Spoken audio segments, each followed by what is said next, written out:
ನಮಸ್ಕಾರ. ಇದು ಸುದ್ದಿ ವಿಶ್ಲೇಷಣೆ. ನಾನು ಶಶಿಧರ್ ಭಟ್. ಇದು ನನ್ನ ಡಿಜಿಟಲ್ ವಾಹಿನಿ ಸುದ್ದಿ ಟಿವಿ. ಧರ್ಮಸ್ಥಳ ಹೆಣಹೂತ ಪ್ರಕರಣ ನನಗೆ ಹಲವರು ಸಂದೇಶಗಳನ್ನ ಮೆಸೇಜ್ಗಳನ್ನ ಕಳಿಸಿದರು.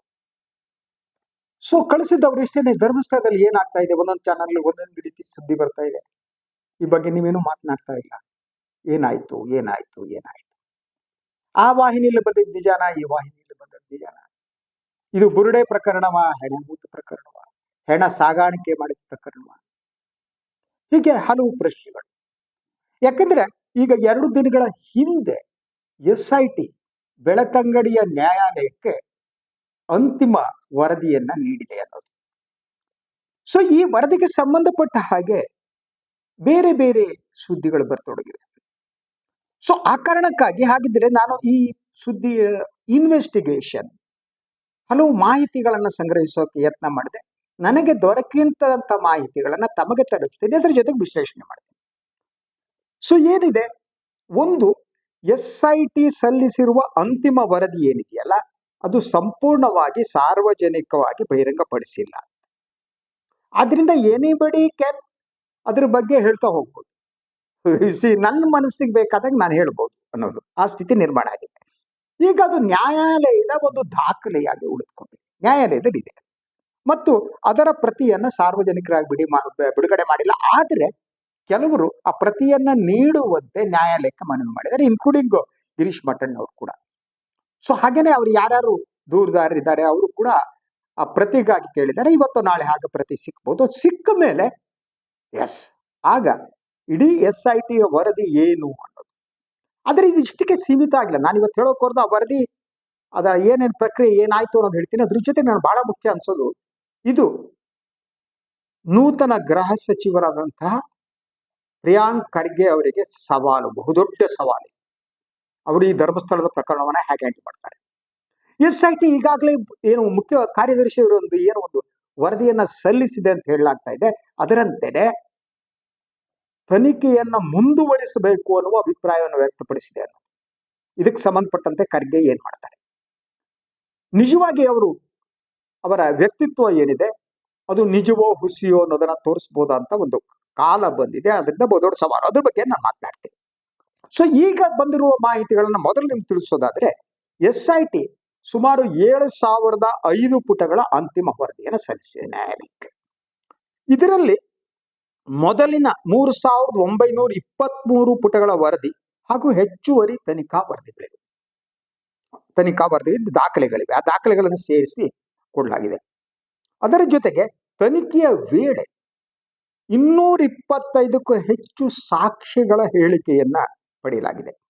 ದಾಖಲೆಗಳು, ಉತ್ಖನನ ವರದಿಗಳು, ಫೊರೆನ್ಸಿಕ್ ಮಾಹಿತಿ ಮತ್ತು ಇತರ ದಾಖಲೆಗಳನ್ನ ಸಂಗ್ರಹಿಸಲಾಗಿದೆ.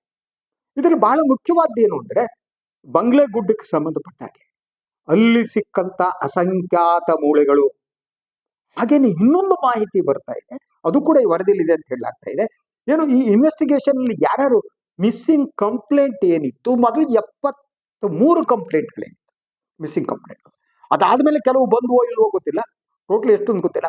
ಈ ಮಿಸ್ಸಿಂಗ್ ಕಂಪ್ಲೇಂಟ್ಗಳಲ್ಲಿ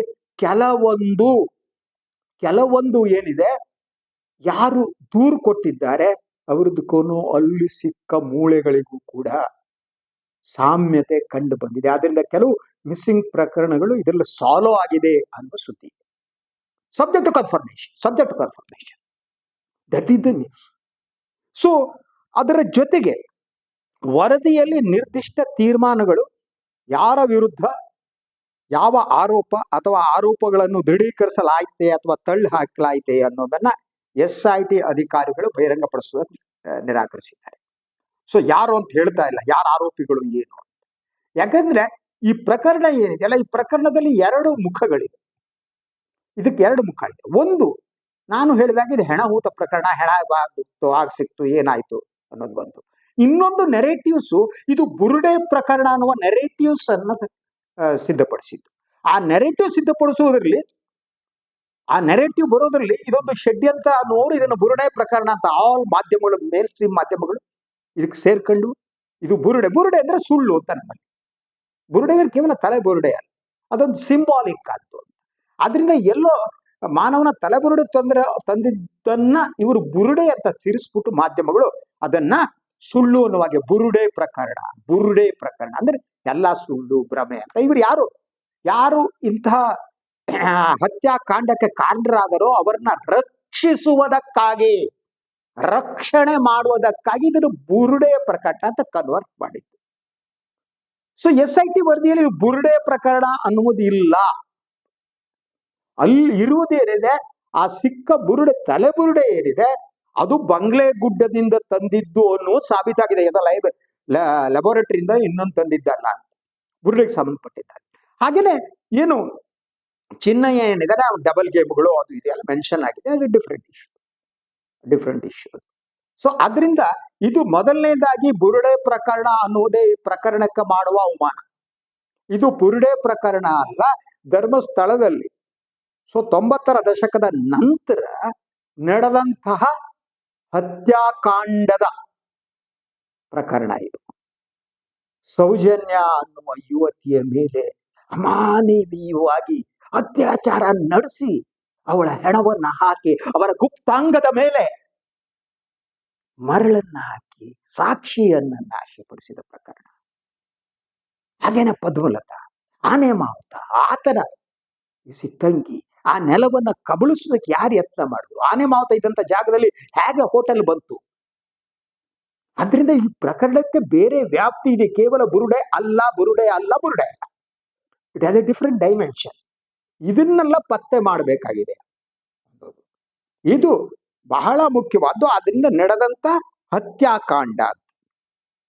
ಈ ಹತ್ಯಾಕಾಂಡದ ಪ್ರಕರಣ ಏನಿದೆ, ಈಗಿರುವ ಪ್ರಶ್ನೆ, ಈ ಹತ್ಯೆಯ ಹಿಂದಿನ ನಿಗೂಢ ಸತ್ಯವನ್ನ ಬಯಲುಗೊಳಿಸುವುದರಲ್ಲಿ ಇದುವರೆಗೆ SIT ಯಶಸ್ವಿ ಆಗಿದೆಯಾ ಇಲ್ಲ? ಆಗದಿದ್ರೆ ಈ ಹತ್ಯಾಕಾಂಡವನ್ನ ಬಗೆಹರಿಸುವುದಕ್ಕೆ ಇನ್ನು ಮುಂದುವರಿದ ತನಿಖೆ ನಡೆಯಬೇಕಾದ. ಇದಕ್ಕೂ ಧರ್ಮಸ್ಥಳದ ಮಂಜುನಾಥ ದೇವರಿಗೂ ಅಣ್ಣಪ್ಪ ದೇವರಿಗೂ ಯಾವುದೇ ಸಂಬಂಧ ಇಲ್ಲ. ಇದಕ್ಕೂ ಧಾರ್ಮಿಕ ನಂಬಿಕೆಗೂ ಹಿಂದೂ ಧರ್ಮಕ್ಕೂ ಯಾವುದೇ ಸಂಬಂಧ ಇಲ್ಲ. ಅಲ್ಲಿ ಏನು ಹೆಣಗಳು ಬಿದ್ದಿವೆ ಅದರ ಹಿಂದಿನ ಸತ್ಯ ಹೊರಬರ್ಬೇಕು ಅಂತಂದ್ರೆ ಅವರು ಹಿಂದೂ ವಿರೋಧಿಗಳು ಅಲ್ಲ, ಅವರು ಧರ್ಮಸ್ಥಳದ ಮಂಜುನಾಥನ ವಿರೋಧಿಗಳು ಅಲ್ಲ, ಅಣ್ಣಪ್ಪ ದೇವರ ವಿರೋಧಿಗಳು ಅಲ್ಲ, ವೀರೇಂದ್ರ ಹೆಗಡೆ ಕುಟುಂಬದ ವಿರೋಧಿಗಳು ಅಲ್ಲ. ಯಾರು ಕೂಡ ವೀರೇಂದ್ರ ಹೆಗಡೆ ಕುಟುಂಬ ಇದನ್ನು ಮಾಡಿಸಿದ್ದಾರೆ ಅಂತ ಹೇಳೋಕೆ ಸಿದ್ಧರಿಲ್ಲ. ನಾನಂತೂ ಸಿದ್ಧ. I don't want to do that, but I want to know, nation wants to know, states want to know, ಏನು ಈ ಹತ್ಯಾಕಾಂಡದ ಹಿಂದಿರುವ ಆರೋಪಿಗಳು ಯಾರು, ಅವರಿಗೆ ಶಿಕ್ಷೆ ಆಗ್ಬೇಕೋ ಬೇಡ, ಇಷ್ಟೇ ಮುಖ್ಯವಾದದ್ದು, ಬೇರೆದು ಅಲ್ವೇ ಇಲ್ಲ. ಆದ್ರೆ ಯಾವಾಗ ಕುತೂಹಲ ಅಂತಂದ್ರೆ ಇದು ನೋಡಿ, ಇದು ಸಂಶಯ ಹೇಗೆ ಬರುತ್ತೆ ಅನ್ನೋದು ಹೇಳ್ತೀನಿ. ಈ ಹತ್ಯಾಕಾಂಡದ ಹಿಂದಿನ ಸತ್ಯ ಬರಬೇಕು ಅಂದ ತಕ್ಷಣ ಸ್ವಹಿತಾಸಕ್ತಿಯ ಜನ ಅದನ್ನ ವೀರೇಂದ್ರ ಹೆಗಡೆ ಕುಟುಂಬವನ್ನು ರಕ್ಷಣೆ ಮಾಡಕ್ಕೆ ಯಾಕೆ ಹೋಗ್ತಾರೆ? ಅವರು ಸಂಬಂಧನೇ ಇಲ್ಲ. ಹಾಗೆ ಅಣ್ಣಪ್ಪ ದೇವರು, ಮಂಜುನಾಥ ದೇವರು ಇದಕ್ಕೆ ಯಾಕೆ ಹೋಗ್ತಾರೆ? ಸಂಬಂಧನೇ ಇಲ್ಲ. ಅವರ ಹೆಸರನ್ನ ತಂದು ಜೋಡಿಸುವ ಮೂಲಕ ಯಾರು ನಿಜವಾಗಿ ಅತ್ಯಾಚಾರಿಗಳೋ ಅವರನ್ನ ರಕ್ಷಿಸುವ ಉದ್ದೇಶ ಮಾಧ್ಯಮಗಳು, ಮೇನ್ ಸ್ಟ್ರೀಮ್ ಮಾಧ್ಯಮಗಳು ಸೇರಿ ಇವರಿಗೆಲ್ಲ ಇಲ್ಲ ಅಂತ ನಂಬುವುದು ಹೇಗೆ? This is my question sir, this is my question. ಈಗಲೂ ಹೇಳ್ತೀನಿ, ನಾನು ಸುಮ್ಮನೆ ವೀರೇಂದ್ರ ಹೆಗಡೆಯವರ ಮೇಲೆ ಆಗ್ಲಿ ಇನ್ನೊರ ಮೇಲೆ ಆರೋಪ ಮಾಡೋಕೆ ಸಿದ್ಧನಿಲ್ಲ, ನನಗೆ ಗೊತ್ತಿಲ್ಲ. ಆದ್ರೆ ಅಲ್ಲಿ ಸತ್ತಂತ ಹೆಣ್ಣು ಮಕ್ಕಳು ಇದಾರಲ್ಲ, ಅತ್ಯಾಚಾರವಾಗಿ ಅದರ ಹಿಂದಿನ ಸತ್ಯ ಹೊರಗೆ ಬರಲಿ ಅಂದ್ರೆ ನಾನು ಹೇಗೆ ದೈವ ದ್ರೋಹಿ ಆಗ್ತೀನಿ? ನಾನು ಹೇಗೆ ವೀರೇಂದ್ರ ಹೆಗಡೆಯವರ ದ್ರೋಹಿ ಆಗ್ತೀನಿ? ನಾನು ಹೇಗೆ ಅಣ್ಣಪ್ಪ ದೇವನ ವಿರೋಧಿ ಆಗ್ತೀನಿ? ನಾನು ಹೇಗೆ ಮಂಜುನಾಥನ ವಿರೋಧಿ ಆಗ್ತೀನಿ? ಸತ್ಯ ಬೇಕಲ್ವಾ? ಸೊ ಈಗ ಹಾಗಿದ್ರೆ ಮುಂದೆ ಏನಾಗುತ್ತೆ ಅನ್ನೋದು. ಈಗ ಬೆಳ್ತಂಗಡಿಯ ನ್ಯಾಯಾಲಯ ಏನಿದೆ ಈ ವರದಿಯನ್ನ ನೋಡ್ತಾ ಇದೆ, ಪರಿಶೀಲನೆ ಮಾಡ್ತಾ ಇದೆ. ಅವರು ಈ ವರದಿಯನ್ನ ಅಂಗೀಕರಿಸಬಹುದು, ಹಾಗೇನೆ ಹೆಚ್ಚಿನ ತನಿಖೆಗೆ ಸೂಚನೆ ಮಾಡಬಹುದು. ಎಲ್ಲ ಆಪ್ಷನ್ಗಳು ಓಪನ್. ಅಥವಾ ಸಂಬಂಧಿತ ಪಕ್ಷಗಳು ಯಾರ್ಯಾರಿದ್ದಾರೆ, ಯಾರ್ಯಾರು ಮೆನ್ಷನ್ ಆಗಿದೆ ಅವರಿಗೆ ಆಕ್ಷೇಪಣೆ ಸಲ್ಲಿಸುವುದಕ್ಕೂ ಕೂಡ ನ್ಯಾಯಾಲಯ ಅವಕಾಶವನ್ನು ಕೊಡಬಹುದು. ನ್ಯಾಯಾಲಯದ ಆದೇಶ ಹೊರಬಂದ ನಂತರ ಮಾತ್ರ ವರದಿಯ ಕೆಲವು ಪ್ರಮುಖ ಅಂಶಗಳು ಹೊರಗೆ ಬರಬಹುದು ಅಂತ. ಆದ್ರೆ ನನ್ನ ಮುಂದೆ ಇನ್ನು ಕೆಲವು ಪ್ರಶ್ನೆಗಳಿವೆ. ಒಂದು, ಮುಖ್ಯ ಕಾರ್ಯದರ್ಶಿ ಅವರಿಗೆ, ಶಾಲಿನಿ ರಜನೀಶ್ ಅವರಿಗೆ SIT ಈ ಮೊದಲೇ ಒಂದು ವರದಿಯನ್ನ ಸಲ್ಲಿಸಿದೆ ಅನ್ನೋದಕ್ಕೆ ಸಂಬಂಧಪಟ್ಟ ಹಾಗೆ. ಅದರ ಪ್ರಕಾರ ಇನ್ನೂ ಹೆಚ್ಚಿನ ತನಿಖೆ ನಡೆಸುವ ಅವಕಾಶ ಇದೆ. ಈ ಅವಕಾಶವನ್ನ ಕೊಡಬೇಕು ಅಂತ SIT ಸರ್ಕಾರಕ್ಕೆ ಮನವಿ ಮಾಡಿದೆ. ಈಗ ಮುಂದಿರುವ ಪ್ರಶ್ನೆಗಳು ಯಾವಾಗಿದ್ದರೆ, ಸರ್ಕಾರ ಮೊದಲನೇದಾಗಿ ಶಾಲಿನಿ ರಜನೀಶ್ ಅವರಿಗೆ ಸಲ್ಲಿಸಲಾದ ವರದಿಯನ್ನ ಬಹಿರಂಗಪಡಿಸಬೇಕು. ಎರಡನೇದು, ನ್ಯಾಯಾಲಯದ ಮುಂದೆ ಏನು ಚಾರ್ಜ್ ಶೀಟ್ ಸಲ್ಲಿಸಲಾಗಿದೆ 7,005 ಪುಟಗಳ ಚಾರ್ಜ್ ಶೀಟ್, ಆರೋಪ ಪಟ್ಟಿ, ಅದರ ವಿವರಗಳನ್ನು ಬಹಿರಂಗಪಡಿಸಬೇಕು. ಅದನ್ನು ಬಹಿರಂಗಪಡಿಸುವ ಮೂಲಕ ಜನರ ಮುಂದೆ ಅದಿಡಬೇಕು. ಸೊ ಅದರ ಜೊತೆಗೆ ನನಗೀಗ ಬಹಳ ಮುಖ್ಯವಾಗಿ ಅನ್ನಿಸುವುದು ಸನ್ಮಾನ್ಯ ಪ್ರಿಯಾಂಕ್ ಖರ್ಗೆ ಅವರ ಕುರಿತು. ಈಗಿನ ಸಚಿವರಲ್ಲೇನೆ ಹೆಚ್ಚು ಬದ್ಧತೆ ಇರುವ ಸಚಿವರಂತೆ ಕಾಣಿಸಿಕೊಳ್ತಾ ಇರುವವರು ಪ್ರಿಯಾಂಕ ಖರ್ಗೆ ಅವರು. RSS ಬಗ್ಗೆ ಅವರು ಎತ್ತಿರುವ ಪ್ರಶ್ನೆಗಳಿವೆ, ಅದು ಬಹಳ ಮುಖ್ಯವಾದ್ದು, ಅದನ್ನು ಎತ್ತಲೇಬೇಕಾದ ಪ್ರಶ್ನೆಗಳು ಅಂತ ನಂಬಿದ್ದಾರೆ. ಸೊ ಅವರು ಎತ್ತಿರುವ ಪ್ರಶ್ನೆಗಳ ಜೊತೆಗೆ ಅವರು ಕೋಮುವಾದದ ವಿರುದ್ಧ ಅವರಿಗಿರುವ ಸ್ಟ್ಯಾಂಡ್ ಏನಿದೆ ಅದನ್ನು ಕೂಡ ಇಟ್ ಈಸ್ ಆಲ್ಸೋ ಶುಡ್ ಎಪ್ರಿಸಿಯೇಟ್. ಆದರೆ ಈಗಿನ ಪ್ರಶ್ನೆ ಯಾವುದು? ಅದು ಧರ್ಮಸ್ಥಳ ಹೆಣಹೂತ ಪ್ರಕರಣಕ್ಕೆ ಸಂಬಂಧಪಟ್ಟ ಹಾಗೆ ಈಗ ಪ್ರಿಯಾಂಕ್ ಖರ್ಗೆ ಅವರು ಯಾವ ನಿಲುವನ್ನು ಹೊಂತಾರೆ, ಯಾವ ತೀರ್ಮಾನವನ್ನು ತೆಗೆದುಕೊತಾರೆ? Because he is a home minister. ನಾನು ಪ್ರಿಯಾಂಕಾ ಖರ್ಗೆ ಅವರು ಇನ್ಯಾರೋ ಒತ್ತಡಕ್ಕೆ ಮಣಿತಾರೆ ಅಂತ ಈ ಕ್ಷಣದಲ್ಲಿ ನಂಬಲ್ಲ. I don't believe that. ಅಥವಾ ಪ್ರಿಯಾಂಕ್ ಖರ್ಗೆ ಅವರು ಹೋಗಿ ದೊಡ್ಡವರ ಕಾಲಿಗೆ ಬಿದ್ದು ಅವರ ಆಶೀರ್ವಾದ ಪಡಿತಾರೆ ಅಂತ ನಾನು ನಂಬಲ್ಲ. ಆದ್ರೆ ನನ್ನ ಮುಂದೆ ಪ್ರಶ್ನೆಗಳಿದೆ. ಅದು ಯಾವುದು? SIT ಮೂಲಗಳ ಪ್ರಕಾರ ಈ ಹೆಣಹೂತ ಪ್ರಕರಣ ಕುರಿತು ತನಿಖೆಯನ್ನ ಮುಂದುವರಿಸಬೇಕು ಅಂತ ಹೇಳಿ ಮನವಿ ಮಾಡಿದ್ದೀವಿ ಅಂತ ಹೇಳಲಾಗ್ತಾರೆ. ಈ ಬಗ್ಗೆ ಖರ್ಗೆ ಅವರು ನಿಲುವೆ, ಅವರು ತನಿಖೆಯನ್ನ ಮುಂದುವರಿಸುವುದಕ್ಕೆ ಅನುಮತಿ ಕೊಡ್ತಾರೆ. ಅನುಮತಿ ಕೊಟ್ರೆ ಅವರ ಬಗ್ಗೆ ನಾವೊಂದು ತೀರ್ಮಾನಕ್ಕೆ ಬರ್ಬೇಕಾಗತ್ತೆ. ಅನುಮತಿ ಕೊಡ್ತಿದ್ರೆ ಅವ್ರ ಬಗ್ಗೆ ಇನ್ನೊಂದು ತೀರ್ಮಾನಕ್ಕೆ ಬರ್ಬೇಕಾಗತ್ತೆ. ಅವರ ಪ್ರಾಮಾಣಿಕತೆಯ ಬಗ್ಗೆ ಒಂದು ತೀರ್ಮಾನಕ್ಕೆ ಬರ್ಬೇಕಾಗತ್ತೆ. ಅವರ ಸ್ಟ್ಯಾಂಡ್ ಬಗ್ಗೆ ತೀರ್ಮಾನಕ್ಕೆ ಬರ್ಬೇಕಾಗತ್ತೆ. ಅವ್ರ ಹೇಳಿಕೆ ಬಗ್ಗೆ ತೀರ್ಮಾನಕ್ಕೆ ಬರ್ಬೇಕಾಗತ್ತೆ. ಅವರು ಏನ್ ಮಾಡ್ತಾರೆ ಅಂತ. ಸೊ ಈಗಿನ ಮುಖ್ಯಮಂತ್ರಿಗಳೇನಿದ್ದಾರೆ, ಅವರು ಉಪಮುಖ್ಯಮಂತ್ರಿ ಆಗಿದ್ದಾಗ ಹೇಳಿದ ಮಾತು, ಈ ಧರ್ಮಸ್ಥಳದ ಹೆಣಹೂತ ಪ್ರಕರಣದ ಸಂಬಂಧಪಟ್ಟಾಗಿ ಇದೊಂದು ಷಡ್ಯಂತರ ಅನ್ನುವ ಮಾತನ್ನ ಆಡಿದ್ರು. ಅವರು ಕೂಡ ಒಂದು ರೀತಿಯಲ್ಲಿ ಇದೊಂದು ಬುರುಡೆ ಪ್ರಕರಣ, ಅಂದ್ರೆ ಸುಳ್ಳಿನ ಪ್ರಕರಣ ಅನ್ನುವ ತೀರ್ಪನ್ನ ಸನ್ಮಾನ್ಯ ಯಾರು ನಮ್ಮ ಮುಖ್ಯಮಂತ್ರಿಗಳು, ಈಗಿನ ಮುಖ್ಯಮಂತ್ರಿಗೂ ಉಪಮುಖ್ಯಮಂತ್ರಿಗಳಾದ ಸಂದರ್ಭದಲ್ಲಿ DK ಶಿವಕುಮಾರ್ ಅವರು ಆ ತೀರ್ಪನ್ನ ನೀಡಿದ್ರು. ತನಿಖೆ ಪ್ರಾರಂಭ ಆಗುವುದಕ್ಕಿಂತ ಮೊದಲು ಉಪಮುಖ್ಯಮಂತ್ರಿಗಳ ತೀರ್ಪು ಕೊಟ್ಟು ಆಗೋಗಿತ್ತು. ಇದೊಂದು ಷಡ್ಯಂತರ. ಈಗ ಸನ್ಮಾನ್ಯ ಪ್ರಿಯಾಂಕಾ ಖರ್ಗೆ ಅವರು ಈ ಷಡ್ಯಂತರ ಥಿಯರಿಯನ್ನು ಒಪ್ತಾರೆಯೇ? Whether he is going to believe it is a conspiracy or not, what will be the his stand? ಇದು ಧರ್ಮಸ್ಥಳದ ಹೆಸರು ಕೆಡಿಸಿದ ಪಿತೂರಿ ಅಂತ ಜಾಯಿಂಟ್ ಮಾಡಲಾಗಿದೆ. ಆದ ಹಂಗೆ ನೋಡಿದ್ರೆ ಇದು ಕ್ರಿಮಿನಲ್ ಕೇಸಸ್ಗಳು, ಧರ್ಮಸ್ಥಳಕ್ಕೂ ಕ್ರಿಮಿನಲ್ ಕೇಸ್ಗೂ ಸಂಬಂಧ ಇಲ್ಲ. ಇದು ಧರ್ಮಸ್ಥಳದ ಹೆಸರು ಕೆಡಿಸುವ ಪಿತೂರಿ ಅಂತ ಏನೋ ಒಂದು ನೆರೇಟಿವ್ಸ್ ಅನ್ನ ಬಿಲ್ಡ್ ಮಾಡಲಾಗಿದೆ. ಇದನ್ನ ಸನ್ಮಾನ್ಯ ಖರ್ಗೆ ಅವರು ನಂಬ್ತಾರೆ, ಅಥವಾ ಇದು ಹೆಸರು ಕೆಡಿಸುವ ಪಿತೂರಿ ಅಲ್ಲ ಅಂತ ನೇರವಾಗಿ ಒಂದು ತೀರ್ಮಾನಕ್ಕೆ ಬರ್ತಾರೆ. ಹಾಗಿದ್ರೆ ಧರ್ಮಸ್ಥಳದಲ್ಲಿ ಅನಾಮಧೇಯವಾಗಿ ಅಮಾನವೀಯವಾಗಿ ಹತ್ಯೆಗೆ ಒಳಗಾದವರ ಬಗ್ಗೆ ಸನ್ಮಾನ್ಯ ಪ್ರಿಯಾಂಕ್ ಖರ್ಗೆ ಅವರು ಏನ್ ಹೇಳ್ತಾರೆ?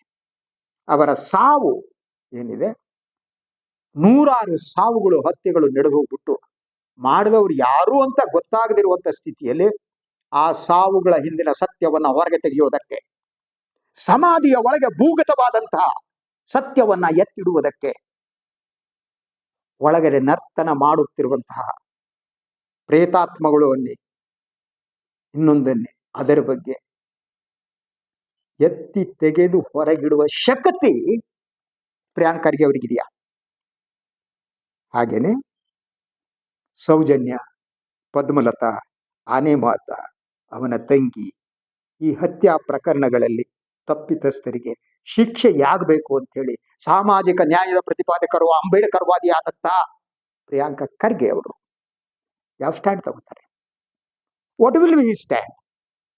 ಅಥವಾ DK ಅವರ ಅಭಿಪ್ರಾಯದಂತೆ ಇದೊಂದು ಧರ್ಮಸ್ಥಳದ ಪ್ರಕರಣ ಷಡ್ಯಂತರ, ಅಂತೇಳಿ ಎಲ್ಲವನ್ನ ಮುಚ್ಚಾಕಿ ಕೈ ತೊಳ್ಕೊತಾರ. ಉಳಿದ ವಿಚಾರಗಳಲ್ಲಿ RSS ಸೇರಿದಂತೆ ಅವರ ನಿಲುವಿದೆಯಲ್ಲ, ಆ ನಿಲುವಿನ ಹಿಂದಿನ ಪ್ರಾಮಾಣಿಕತೆ ಸಾಬೀತಾಗುವುದು ಧರ್ಮಸ್ಥಳದ ಪ್ರಕರಣದಲ್ಲಿ ಯಾವ ತೀರ್ಮಾನವನ್ನು ತೆಗೆದುಕೊಳ್ತಾರೆ. ಒಂದೊಮ್ಮೆ ಧರ್ಮಸ್ಥಳದ ವಿಚಾರದಲ್ಲಿ ಈಗಿನ ಮುಖ್ಯಮಂತ್ರಿಗಳ ಒತ್ತಡಕ್ಕೆ ಅವರು ಒಳಗಾದರೆ, ಇದು ಷಡ್ಯಂತರ ಅನ್ನುವ ತೀರ್ಮಾನಕ್ಕೆ ಬಂದ್ರೆ, ಅವರ ಉಳಿದೆಲ್ಲ ಮಾತುಗಳು RSS ವಿರುದ್ಧ ಮಾತುಗಳು, ಕೋಮುವಾದದ ವಿರುದ್ಧದ ಮಾತುಗಳು ಎಲ್ಲವೂ ಕೂಡ ಬೂಟಾಟಿಕೆ ಅನ್ನೋದನ್ನಿಸುತ್ತೆ. ಅದರಿಂದ ಇಡೀ ಪ್ರಕರಣದಲ್ಲಿ ಈಗ ಸವಾಲು ಇರುವುದು ಪ್ರಿಯಾಂಕಾ ಖರ್ಗೆ ಅವರ ಮುಂದೆ. ಗೃಹ ಸಚಿವರಾಗಿರುವುದರಿಂದ ಅವ್ರು ಏನ್ ಮಾಡ್ತಾರೆ ಕುತೂಹಲ ನನಗಿದೆ. ಅದ್ರ ಜೊತೆಗೆ ನ್ಯಾಯಾಲಯದಲ್ಲಿ ಏನಾಗುತ್ತೆ, all this things will let see. Supreme court ನಲ್ಲಿ ಕೂಡ ಕುಸುಮಾವತಿ ಕೇಸ್ ನಡೀತಾ ಇದೆ, ಮುಂದೋಗಿದೆ. ಅದೇನಾಗುತ್ತೆ ನೋಡೋಣ. ಈ ಬೆಳ್ತಂಗಡಿ ನ್ಯಾಯಾಲಯದ ಏನಾಗುತ್ತೆ ಅನ್ನೋದನ್ನು ಕೂಡ ನೋಡ್ಬೇಕು. ಇಷ್ಟೆಲ್ಲ ಸರ್ಕಾರ ಸ್ಟ್ಯಾಂಡ್ ಬಹಳ ಮುಖ್ಯವಾದ. ಇದು ಇವತ್ತಿನ ಸುದ್ದಿ ವಿಶ್ಲೇಷಣೆ. ಇನ್ನೊಂದು ವಿಚಾರದ ಮಾತು ಬರ್ತೀರಿ. ನಾನು ವಾಯಿನ್ ಲೈಕ್ ಮಾಡಿ, ಸಬ್ಸ್ಕ್ರೈಬ್ ಮಾಡಿ, ಬೆಲ್ ಐಕಾನ್ ಪ್ರೆಸ್ ಮಾಡೋದಕ್ಕೆ ಬರಿಬೇಡಿ. ಹಾಗೆ ಸಾಧ್ಯ ಆದರೆ ಸಹಾಯ ಮಾಡಿ, ಸ್ವತಂತ್ರ ಪತ್ರಿಕೋದ್ಯಮನ ಉಳಿಸಿ, ನನ್ನನ್ನ ಆಶೀರ್ವದಿಸಿ. ಎಲ್ಲರಿಗೂ ನಮಸ್ಕಾರ.